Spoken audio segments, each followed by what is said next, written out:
Sandro Tonali buka suara soal rumor ketertarikan Manchester United. Jujur saja, Manchester United adalah satu-satunya klub yang akan saya pertimbangkan jika harus meninggalkan Newcastle United. Tidak ada Arsenal, tidak ada Chelsea, dan bukan juga bertahan di sini, hanya United. Tapi saya juga tidak yakin bisa langsung menyamai standar yang dimiliki oleh Bruno Fernandes. Pernyataan ini menegaskan betapa besarnya pengaruh Bruno Fernandes di skuad Manchester United sebagai kapten, sebagai kreator sekaligus mesin gol. Level yang ia tampilkan jadi tolak ukur tinggi bagi siapapun yang ingin masuk ke tim. Bukan cuma soal kualitas, tapi juga konsistensi dan intensitas di setiap pertandingan. Jadi ini seperti yang kita tahu, rumor transfer Sandro Tonali yang dilirik oleh Manchester United itu udah sering banget digaungkan ya, tetapi progres transfernya sendiri masih belum terlihat karena masih terjadi negosiasi harga antara Newcastle dan juga Manchester United, di mana seperti yang kita tahu, Sandro Tonali juga kan termasuk sosok vital di skuad Newcastle United, sehingga dari pihak manajemen klub mematok harga yang sangat tinggi. Mungkin kalau harganya sama atau mendekati nilai transfer Isak ke Liverpool, ya silahkan saja untuk memboyong Sandro Tonali. Makanya dari pihak manajemen Manchester United juga kan masih mempertimbangkan jika harganya terlalu tinggi. Tetapi dari sisi sang pemain, dari Sandro Tonalinya sendiri, statementnya sangat kuat ya, bahwa jika harus meninggalkan Newcastle United, satu-satunya tempat yang mau ia tuju ya cuma ke Old Trafford. Dia tidak akan ada opsi untuk ke Arsenal, tidak akan ada opsi untuk ke Chelsea. Satu-satunya pilihan untuk Sandro Tonali adalah ya Manchester United itu sendiri ya. Ini statement yang tegas, tetapi ini respect banget. Gue suka kalau ada pemain yang statementnya itu mengandung respect ya. Bahkan Sandro Tonali mengisyaratkan bahwa tetapi jikalaupun ia bisa bermain untuk Manchester United, ya semoga saja para supporter tidak terlalu berekspektasi tinggi bahwa Sandro Tonali akan mencapai levelnya Bruno Fernandes, karena memang seperti yang kita tahu, ibaratnya peran penting dari Bruno Fernandes di MU itu susah untuk tergantikan ya, karena memang saking efeknya sebesar itu. Dan ini juga bentuk respect Sandro Tonali. Dengan respect yang seperti ini, gue yakin jika nanti Sandro Tonali bermain dengan Bruno Fernandes, ya bakal nyetel ya, karena belum apa-apa dia udah nggak punya ego gitu kan untuk bisa kompetitif dengan Bruno Fernandes, tetapi lebih ke mengisi kekosongan puzzle yang ada di skuad. Nah, kalau menurut kalian sendiri nih guys, berapa besar kemungkinan Sandro Tonali untuk bisa bergabung ke Manchester United?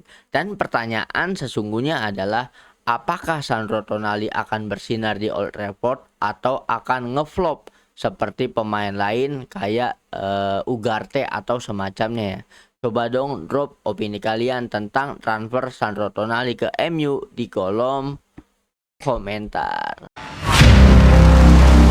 Ada kabar terbaru dari Manchester City.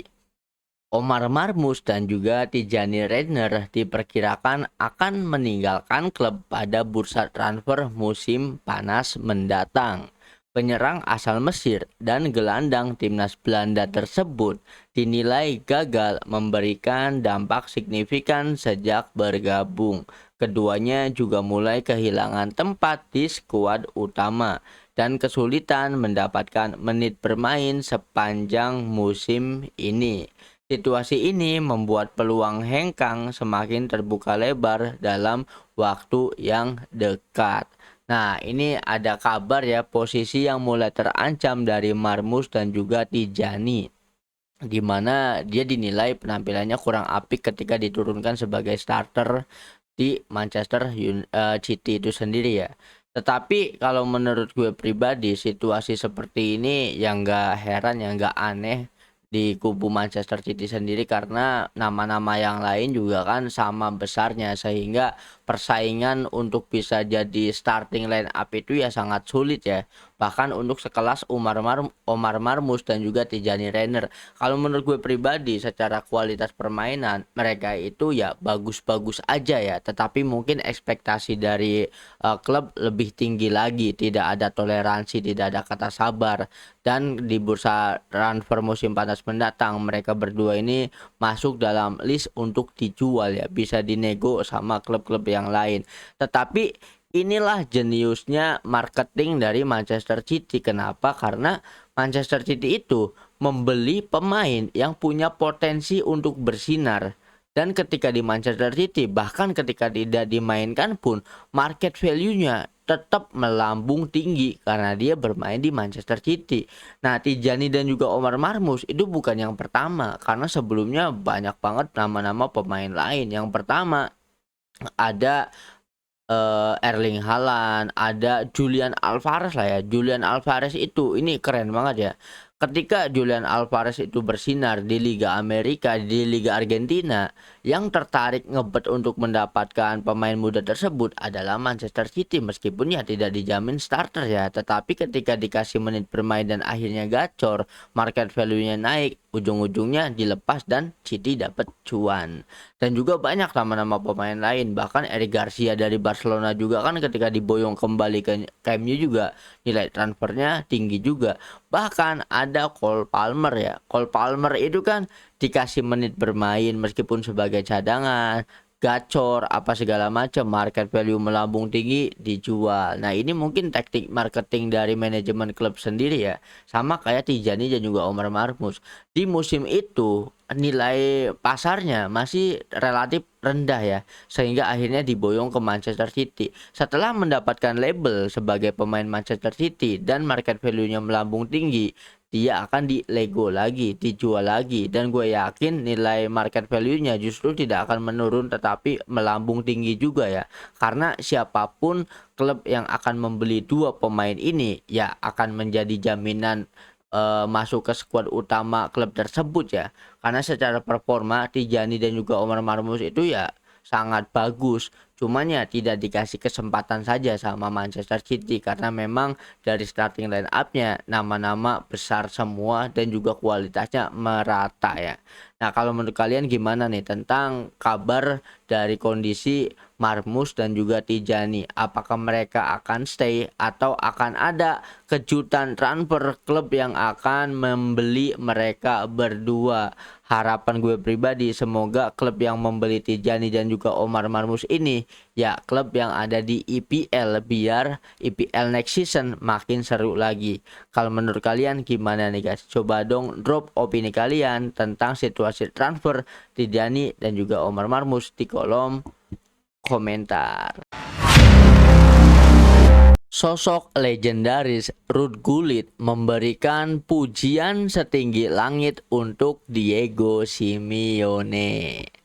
Bagi saya, Diego Simeone pantas masuk dalam jajaran pelatih terbaik sepanjang masa. Kadang dia tidak mendapat apresiasi yang layak, apalagi ketika seseorang sudah begitu lama menangani satu klub. Apa yang dia lakukan bersama Atletico Madrid itu sangat luar biasa. Apa yang dia terapkan di lapangan serta cara dia membangun hubungan dengan para pemain benar-benar mengesankan. Dia sangat piawai dalam memahami orang lain, tahu bagaimana memotivasi tim, dan selalu bisa mengangkat performa pemainnya. Itulah kenapa menurut saya Simeone adalah salah satu pelatih terbaik yang pernah ada di dunia sepak bola. Ini shout out ya untuk Diego Simeone. Nah, ini kalau menurut gue mah mungkin banyak teman-teman yang beranggapan bahwa penilaian dari Ruud Gullit ini terlalu mengada-ngada ya.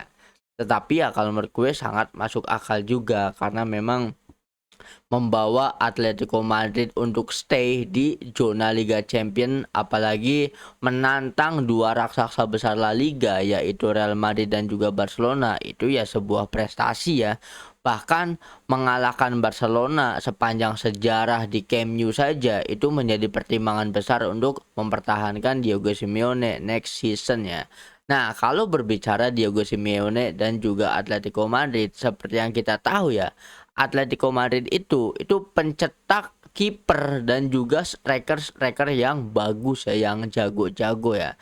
Kita bahas mulai dari striker dulu lah.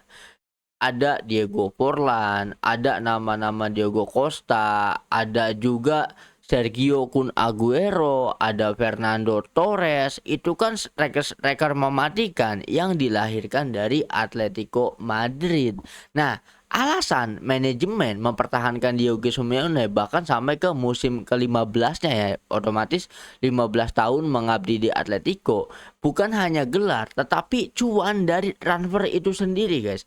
Ketika Diego Simeone memoles striker sehingga menjadi striker yang top dunia, world class gitu ya. Ketika dilepas, ya nilai transfernya jadi mahal dan dapat untung banyak. Ada satu nama lagi, El Tigre Radamel Falcao. Itu juga kan dari Atletico Madrid. Pencetak striker house goal itu datangnya dari Atletico Madrid, guys.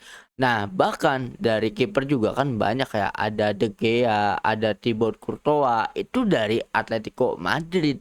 Dan dari pemain akademi, dari pemain muda dipoles sama Diego Simeone sesuai penilaian Ruud Gullit bahwa Diego Simeone memiliki kemampuan untuk memahami pemain dan juga meningkatkan performa pemain. Itu valid banget ya, karena dipoles dari awal gitu kan. Ketika dipoles dan akhirnya menjadi highlight, dijual dengan harga yang tinggi juga, lagi dan lagi manajemen win-win, dapat cuan besar. Jadi untuk sepak bola yang orientasinya itu money oriented ya, bisnis kan, yang orientasinya itu dapetin duit, dan duit itu bukan hanya didapat ketika memenangkan gelar, ketika memenangkan trofi, tetapi ya dari nilai jual dan beli pemain ini juga kan, sehingga mendapatkan cuan untuk finansial klub itu sendiri. Nah, jadi kalau untuk menurut gue, pandangan Ruud Gullit, apalagi Ruud Gullit, buat teman-teman yang nggak tahu, Ruud Gullit itu kan sosok legendaris ya. Ibaratnya trio Belanda yang ada di AC Milan, sosoknya sangat disegani. Kalau legend sepak bola yang karirnya cemerlang memiliki opini terhadap pelatih atau pemain, kalau menurut gue ya itu ya valid, karena pandangan dari legend itu kan tidak akan melenceng ya.